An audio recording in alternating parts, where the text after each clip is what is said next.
The police cruiser's red and blue lights sliced through the summer. Twilight as Karen Hendricks stood triumphant on her manicured lawn, certain she'd finally silenced the laughter drifting from her neighbor's backyard. But when Officer Martinez stepped out of his vehicle, his expression wasn't what she expected. Behind him, a second car pulled up, and Karen's smug smile began to falter. She'd made one crucial mistake. She'd assumed the police would be on her side. What she didn't know was that her neighbor Marcus had been recording everything, and her pattern of harassment was about to become evidence in a case that would turn her world upside down. The afternoon sun blazed mercilessly over Maple Ridge, turning the asphalt into a shimmering mirage that made the suburban street look like something from a fever dream. Marcus Thompson adjusted the pH levels in his backyard pool one last time, the chemical test strip confirming what he already knew: everything was perfect. Today marked his daughter Zoe's 16th birthday, and after months of saving and planning, he'd finally managed to throw her the party she deserved. "Dad, you're being obsessive," Zoe called from the sliding glass door, her voice carrying the familiar mix of affection and exasperation that had become their standard mode of communication since her mother's death 2 years ago. Marcus looked up from the pool skimmer, squinting against the glare. His daughter stood framed in the doorway, already dressed in her new swimsuit, a modest two-piece that had required 3 trips to the mall, and his begrudging acceptance that his little girl was growing up. Her dark hair, so much like her mother's, was pulled back in a high ponytail that caught the light. "Juiced water?" He feigned shock, pressing a hand to his chest. "This is chemically balanced, temperature-controlled, debris-free, aquatic perfection. Show some respect." "Are you sure Mrs. Hendricks isn't going to call the cops on us?" The question hit Marcus like a cold splash. He'd been dreading this conversation, hoping somehow they could get through one afternoon without their neighbor's interference. Karen Hendricks had made their lives miserable for the past year. Ever since she'd moved into the pristine colonial house next door, what had started as passive-aggressive comments about property lines and trash cans had escalated into a full-scale war of attrition. "Let me worry about Mrs. Hendricks," he said, forcing lightness into his voice. "Today is about you." But even as he spoke, he could feel the familiar weight of anxiety settling in his chest. Through the gap in the privacy fence, he caught a glimpse of Karen's immaculate garden. Every flower bed edged with mathematical precision, every blade of grass trimmed to regulation height. It was the yard of someone who viewed life as a series of rules to be enforced, and Marcus had learned the hard way that Karen considered herself the neighborhood's chief enforcement officer. The first guests began arriving at 2 o'clock, a steady stream of teenagers who transformed his quiet backyard into a symphony of laughter and splashing. Marcus had invited 8 kids, total Zoe's closest friends from school, plus a few neighbors' children. Nothing excessive, nothing that should have drawn attention from anyone except the most determined busybody. He'd set up speakers on the deck, keeping the volume at a reasonable level that wouldn't carry beyond his property line.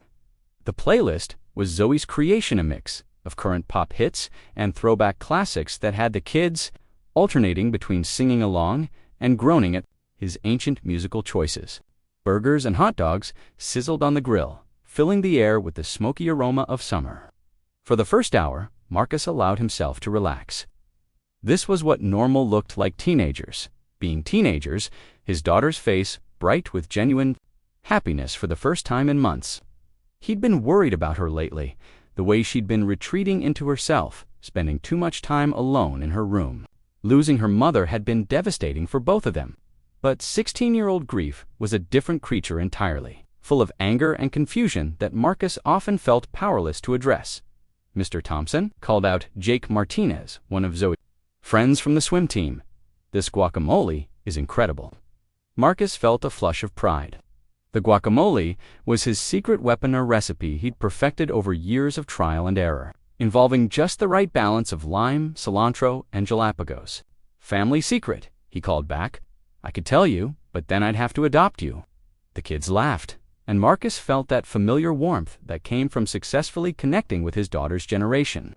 It wasn't always easy. Humor was a moving target, and he'd learned to navigate the minefield of references and inside jokes that could either earn him cool points or devastating eye rolls. That's when he saw Karen. She stood at her kitchen window, arms crossed, face set in the expression he'd come to know all too well. Even from 30 feet away, he could read the disapproval in her posture, the way her shoulders hunched forward like a bird of prey preparing to strike.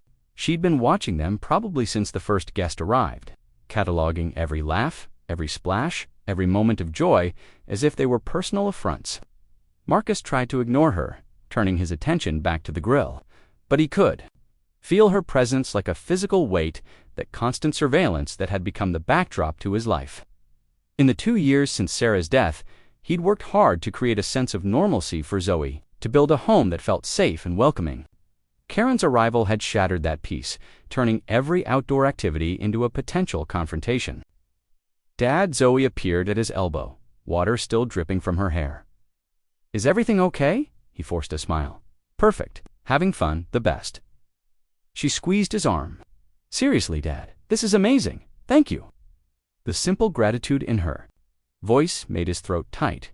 This was why he'd worked double shifts for 3 months. Why he'd researched pool companies and fought with insurance adjusters and learned more about water chemistry than any single father should have to know. For moments like this, when his daughter looked at him with something approaching the hero worship he'd lost somewhere in the transition from childhood to adolescence, "You're welcome, sweetheart. Now get back in there before Jake eats all the food." As Zoe dove back into the pool, Marcus caught movement in his peripheral vision. Karen had left her post at the window and was now standing in her backyard, phone pressed to her ear. Her voice carried just enough for him to catch fragments. ... excessive noise, ... property values, ... complete disregard, ... His stomach clenched. She was making the call he'd been dreading. The one that would turn his daughter's perfect day into a bureaucratic nightmare. Marcus had researched noise ordinances, had kept meticulous records of their activities, had done everything by the book. But Karen had resources he didn't: time, money, and the kind of relentless persistence that could wear down even the most patient city officials. "Hey, Mr. T," called out Emma, one of Zoe's best friends. "Can you settle an argument? What's the best diving technique for maximum splash?" Marcus pushed down his anxiety, focusing on the question. "Depends on your goal. Are we talking about style points or pure water displacement?" "Definitely displacement," Emma grinned. "I want to soak everyone. In that case, you want the classic cannonball, but with a twist." Marcus demonstrated the motion, earning cheers from the kids. "The key is to pull your knees up at the last second, creating a cavity that... His explanation was interrupted by the sound of Karen's back door slamming shut. Marcus felt his heart rate spike, but he kept his voice steady as he finished his diving tutorial. ... And that's how you create a tsunami in... Karen appeared at the fence, her face flushed with righteous indignation. "Mr. Thompson, I need to speak with you." The laughter died abruptly.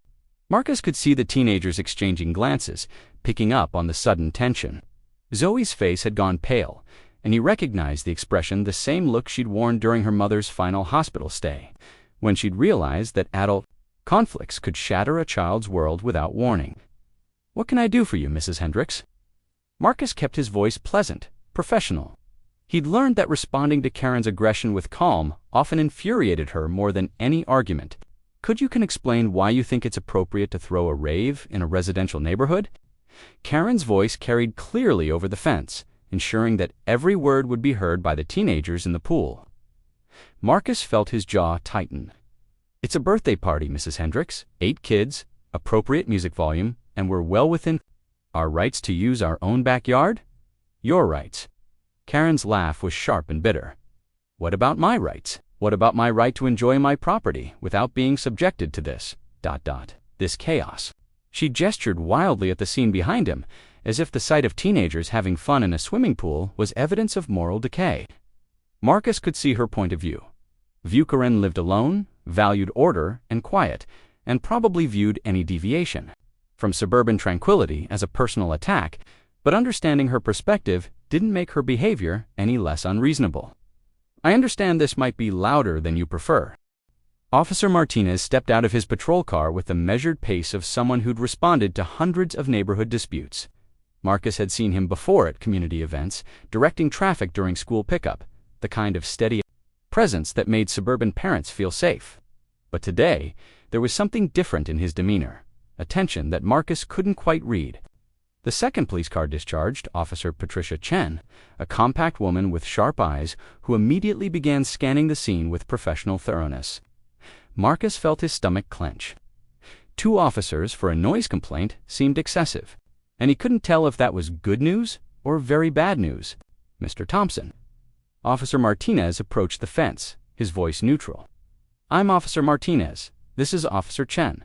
We received a complaint about a disturbance." Karen practically vibrated with vindication. "Finally, officer, I've been dealing with this for hours. Loud music, screaming children, complete disregard for the peace and quiet of this neighborhood." Marcus stepped forward, Zoe still pressed against his side. "Officer, this is my daughter's 16th birthday party. We have 8 kids total. The music is at reasonable volume, and we're well within the legal hours for outdoor activities." Officer Chen pulled out a tablet, her fingers moving quickly across the screen. "Mrs. Hendricks, you've called in 17 noise complaints over the past 14 months. All against this address." The number hit Marcus like a physical blow. 17. He'd known Karen was persistent, but hearing it quantified made the scope of her harassment crystal clear. Beside him, Zoe made a small sound of distress. "Because he refuses to be a considerate neighbor," Karen's voice rose. "Someone has to enforce standards around here." "And yet," Officer Chen continued, not looking up from her tablet, "none of those complaints resulted in citations. In fact, our reports show that in each case, the observed activity was within legal parameters." Marcus felt a flicker of hope. He'd been careful, had researched every city ordinance, had kept his activities reasonable and legal. But Karen's relentless complaints had still made him feel like he was somehow in the wrong. Officer Martinez moved closer to the fence, his expression shifting from neutral to concerned. "Mrs. Hendricks, I need to ask you about some other reports we've received." Karen's triumph faltered. "Other reports? Complaints about harassment, intimidation, property damage." Officer Martinez's voice remained calm, but Marcus could hear the steel underneath. "Filed by Mr. Thompson and several of your other neighbors." The color drained from Karen's face. Marcus felt his pulse quicken heed. "Filed 2 formal complaints over the past year, but he hadn't known about the others." The revelation that his neighbors had also reported Karen's behavior was both validating and troubling. "That's ridiculous," Karen stammered. "I'm the victim here. I'm the one who has to deal with their noise and chaos." Officer Chen looked up from her tablet, her dark eyes sharp with interest. "Mr. Thompson, do you have any documentation of the incidents you reported?"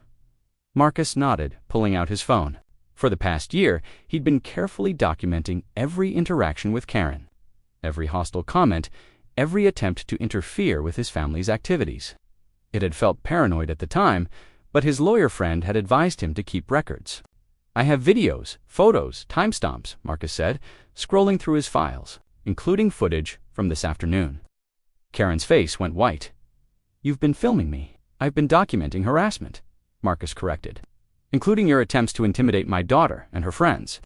Officer Martinez extended his hand. "May I see your phone, Mr. Thompson?" Marcus handed over the device, watching as the officer reviewed the footage. The video showed Karen's increasingly aggressive behavior, her shouting at the teenagers, her threats to call the police. More damning were the older videos Karen blocking their driveway. Karen screaming at Zoe for walking too close to the property line, Karen deliberately running her lawnmower at 6 in the morning on weekends. "Jesus," Officer Chen muttered. Looking over her partner's shoulder, "Mrs. Hendricks, this is not acceptable behavior. I was protecting my property values." Karen's voice cracked. "Do you know what it's like living next to ... to this?" She gestured wildly at the birthday party, as if the sight of teenagers having fun was evidence of moral decay. Marcus felt his anger flare again, but Officer Martinez held up a hand. "Mrs. Hendricks, I need you to calm down. What exactly is your objection to this gathering? The noise, the chaos, the complete lack of consideration?" Karen's voice rose to a near shriek. "I shouldn't have to deal with this in my own home, officer." Chen was reviewing something on her tablet, her expression growing more serious. "Mrs. Hendricks, it says here that you've also filed complaints about Mr. Thompson's lawn maintenance, his garbage collection schedule, and his daughter walking to school. Marcus blinked in surprise. He'd known about the major confrontations, but he hadn't realized Karen had been filing official complaints about every aspect of their daily life. All legitimate concerns, Karen said, but her voice lacked conviction. Walking to school? Officer Martinez looked up from Marcus's phone. You filed a complaint because a teenager was walking to school. She was on my side of the sidewalk. The words hung in the air like a physical presence. Marcus felt Zoe flinch against him, and he saw several of the teenagers exchanging shocked glances. The pettiness of the complaint was so extreme it bordered on the absurd. Officer Chen closed her tablet with a sharp click. Mrs. Hendricks, sidewalks are public property. A child walking to school cannot be trespassing. But she was Mrs. Hendricks. Officer Martinez's voice cut through her protests. We need to discuss your pattern of behavior. This isn't about noise complaints anymore. Karen's face cycled through confusion, anger, and finally, a dawning realization that this conversation wasn't going the way she'd expected. Marcus felt his heart hammering against his ribs as he watched the officers exchange meaningful glances. Pattern of behavior. Karen's voice was smaller now, uncertain. Harassment Officer Chen said bluntly, 17 frivolous complaints in 14 months. Multiple reports of intimidation and threatening behavior. Documentation of attempts to interfere with your neighbor's legal use of their property. Marcus watched Karen's expression crumble, her certainty dissolving into something that looked almost like panic. For the first time since he'd known her, she seemed to realize that her actions had consequences. But I was just trying to maintain standards, she whispered, by filing false reports. Officer Martinez's tone was firm but nigh unkind. By harassing a grieving family, by intimidating children, the word grieving hit Marcus like a punch to the gut. He'd been so focused on Karen's behavior that he'd almost forgotten how this all started with Sarah's death. With his family's world falling apart, with Karen's arrival in the middle of their darkest period. I didn't know, Karen said, her voice barely audible. You didn't know what? Officer Chen asked. About his wife? About, I just thought he was irresponsible, single father, letting his daughter run wild, no supervision, ... Karen's voice trailed off as she seemed to realize how her words sounded. Marcus felt Zoe's sharp intake of breath, felt her body tense with hurt and anger. This was worse than he'd imagined. Karen hadn't just been harassing them out of petty grievances. She'd been judging them, making assumptions about their family based on prejudice and ignorance. My daughter doesn't run wild, Marcus said quietly. She's an honor student, a varsity swimmer, and a better person than most adults I know. And she's been through enough without having to deal with your harassment. Karen looked at Zoe for the first time, really looked at her, and Marcus saw something shift in her expression. Recognition, maybe? Or shame? The teenager pressed against his side wasn't the delinquent Karen had imagined, but a grieving child trying to navigate a world that had become far too complicated, far too young. I'm sorry, Karen whispered, and for the first time, she sounded genuine. But Officer Martinez wasn't finished. Mrs. Hendricks, I need to inform you that filing false police reports is a misdemeanor offense. Given the frequency and pattern of your complaints, the district attorney may choose to press charges. Karen's face went ashen. Charges? But I was just trying to... You were abusing the emergency services system, Officer Chen said firmly. Every time you called in a frivolous complaint, you were taking resources away from real emergencies. Marcus felt a strange mix of vindication and pity. He'd wanted Karen to face consequences for her behavior, but seeing her collapse under the weight of her own actions was harder to watch than he'd expected. What happens now? Karen asked, her voice barely above a whisper. Officer Martinez looked at Marcus. That depends partly on Mr. Thompson. He has grounds to file a restraining order, and will be recommending that the DA review your case for possible prosecution. Marcus felt all eyes turned to him. This was his moment, his chance to ensure that Karen could never harass his family again. But, as he looked at her, he saw something he hadn't expected, a lonely, frightened woman who'd let her need for control destroy her relationships with everyone around her. I don't want to destroy her life, Marcus said. Slowly, I just want it to stop. Karen's eyes filled with tears. It will street.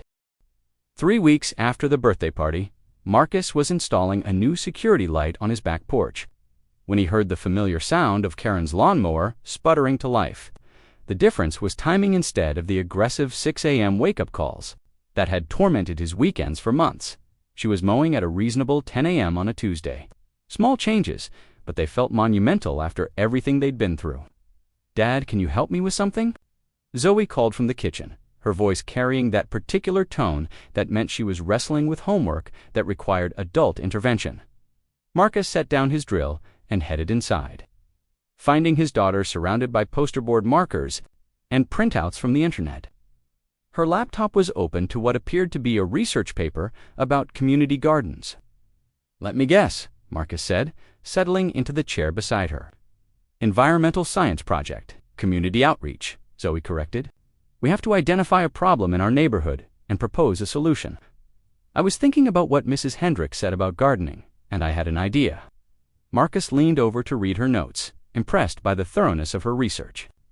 She'd been investigating urban gardening initiatives, community building through shared green spaces, and the psychological benefits of horticultural therapy.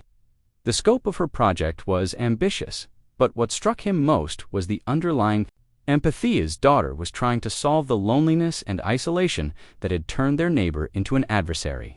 "This is really thoughtful, Zoe. What kind of help do you need?" "I want to interview Mrs. Hendricks about her gardening experience, but I'm not sure how to ask. I mean, we're getting along okay now, but it's still kind of awkward." Marcus understood. The 3 weeks since the party had been a delicate dance of cautious friendship. Karen had kept her word about the harassment. No more complaints, no more aggressive confrontations, no more surveillance from her kitchen window. But their interactions had been limited to polite waves and brief conversations about weather and gardening. The foundation of trust was still fragile. "Why don't you just ask her directly?" Marcus suggested. "In my experience, people like talking about things they're passionate about." "But what if she thinks I'm just trying to get information for school and doesn't want to help?" Marcus studied his daughter's face, recognizing the anxiety that had become her default state when dealing with anything that might lead to conflict. Sarah's death had left both of them hypervigilant about relationships, afraid that any misstep might shatter the fragile connections they'd managed to build. "Zoe, what's the worst thing that could happen if you ask?" She could say no. And then what? Zoe considered this, her expression clearing as she worked through the logic. "Then I'd be exactly where I am now, but I'd know I tried."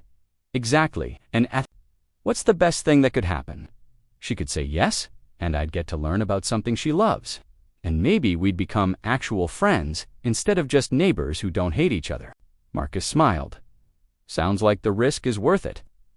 20 minutes later, they were standing on Karen's front porch, Zoe clutching her notebook with the intensity of someone preparing for a job interview. The door opened before they could knock, revealing Karen in gardening clothes. Karen's smile was genuine, though Marcus could see the same careful politeness that had characterized all their interactions since the party. "I was just repotting some seedlings." "Perfect timing. Actually, I could use some help." "Actually," Zoe said, her voice slightly higher than normal, "I was hoping to ask you about that for a school project. If you have time." Karen's face lit up with interest. "A project about gardening?" "Of course. Come in. Come in. I'll make some lemonade." Karen's house was immaculate, as Marcus had expected, but it was also warm and inviting in ways that surprised him. The living room was filled with plants, not just decorative houseplants, but herbs and vegetables growing in containers by the windows. Family photos lined the mantel, showing Karen with a tall man who must have been her husband, their faces bright with the kind of happiness that came from decades of shared life. "I grow most of my herbs indoors during the winter," Karen explained. Noticing Marcus's attention, "It started as a practical thing, but I've discovered I like having growing things around me all the time. Makes the house feel more alive." She bustled around the kitchen, pulling out glasses and a pitcher of lemonade that looked freshly made. Marcus found himself relaxing, in spite of himself. This was the Karen he'd glimpsed during the party, enthusiastic, eager to share her passions with others. "So, tell me about this project," Karen said, settling into a chair across from them with the focus of someone who took education seriously. Zoe opened her notebook, her initial nervousness giving way to excitement as she explained her research. "I'm studying how community gardens can bring neighborhoods together and improve quality of life." I read about this program in Detroit where they turned vacant lots into shared growing spaces, and it reduced crime and increased property values, and created social connections between people who'd never talked before. Karen listened intently, occasionally asking questions that demonstrated she was following not just the facts, but the underlying passion driving Zoe's work. Marcus found himself impressed by both of them, his daughter for her thoughtful approach to a complex social problem, and Karen for her ability to engage with genuine curiosity rather than judgment. The thing is, Zoe continued, I think our neighborhood could benefit from something like that, not because we have crime or anything, but because people don't really know each other. Like I've lived here for 3 years, and I only know a few of our neighbors' names. That's very true, Karen said thoughtfully. When Harold and I first moved here, we knew everyone on the block. People borrowed tools, shared vegetables from their gardens, looked out for each other's kids. But over the years, as families moved away and new people moved in, that sense of community kind of faded. Marcus felt a pang of recognition. He'd been so focused on his own grief and the challenge of raising Zoe alone that he'd never considered how his withdrawal from neighborhood life might have affected others. Karen's arrival during his family's darkest period had made her seem like an intruder, but maybe she'd been looking for the same sense of connection he'd been too overwhelmed to provide. Do you think a community garden would work here? Zoe asked. I mean, most people have their own yards, so it's not like we need the space for growing. It's not really about the space, Karen said. It's about the excuse to spend time together. When you're working side by side with someone, weeding or watering or harvesting, you naturally start talking. You learn about their lives, their families, their concerns. Shared work creates shared community. Marcus watched his daughter scribbling notes, her face bright with the kind of engagement that reminded him powerfully of Sarah. His wife had been passionate about social justice, always looking for ways to make their corner of the world a little better. Seeing that same drive in Zoe felt like a gift. Where would we put it? Zoe asked. I've been thinking about possible locations, but I can't figure out the logistics. Karen stood up, moving to the window that looked out over the neighborhood. Come here, she said, gesturing for them to join her. What do you see? Marcus looked out at the familiar landscape of suburban streets and well-maintained lawns. It was pleasant enough, but sterile, a landscape designed more for visual appeal than human interaction. I see a lot of grass that nobody really uses, Zoe said slowly. And big spaces between houses where people could gather but don't. Exactly. And what about that vacant lot on Elm Street, the one where the old Miller house used to be? Marcus knew the lot she meant, a quarter-acre of overgrown grass and weeds, where a house had been demolished 2 years ago. The property had been for sale ever since, but the asking price was too high for most families and too small for developers. The owner might be willing to lease it for a community garden, Karen continued, especially if it meant the neighborhood was maintaining it, instead of letting it become an eyesore. That's brilliant, Zoe breathed. But how would we organize something like that? Who would be in charge? Karen smiled. Who do you think should be in charge? The question hung in the air, and Marcus could see his daughter working through the implications. This wasn't just a school project anymore. It was a real proposal that could actually happen if someone was willing to take the lead. I don't know if I could do something that big, Zoe said uncertainly. I'm just a high school student. Some of the most important social changes have been started by young people, Karen said gently. You have passion, you've done your research, and you understand what the community needs. Those are the most important qualifications.